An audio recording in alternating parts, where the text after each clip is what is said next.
Hello বন্ধুরা, আজকে আমি আপনাদের মাঝে একটি রাজকীয় বিড়ালের জীবন গল্প শোনাতে এসেছি।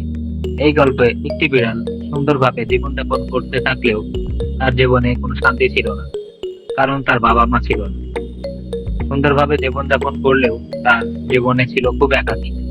তার কোনো সন্তান ছিল না, যার জন্য সে সবসময় দুঃখ কষ্টে হতাশায় ভুগত। তাই হঠাৎ একদিন সে বাইরে হাঁটতে বের হলে বাবা-মাকে অসহায়ের মতো রাস্তায় হাঁটতে দেখে, যেটা দেখে তার ভীষণ মন খারাপ হয়।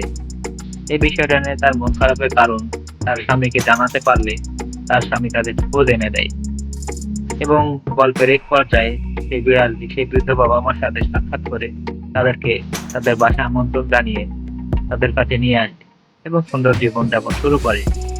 বন্ধুরা, গল্পটি আপনাদের কাছে কেমন লেগেছে অবশ্যই কমেন্ট করে জানাবেন। ভিডিওতে একটি লাইক দেবেন এবং আমাদের চ্যানেলটি অবশ্যই সাবস্ক্রাইব করবেন যাতে পরবর্তী গল্প আপনি সবার আগে পেতে পারেন। ধন্যবাদ।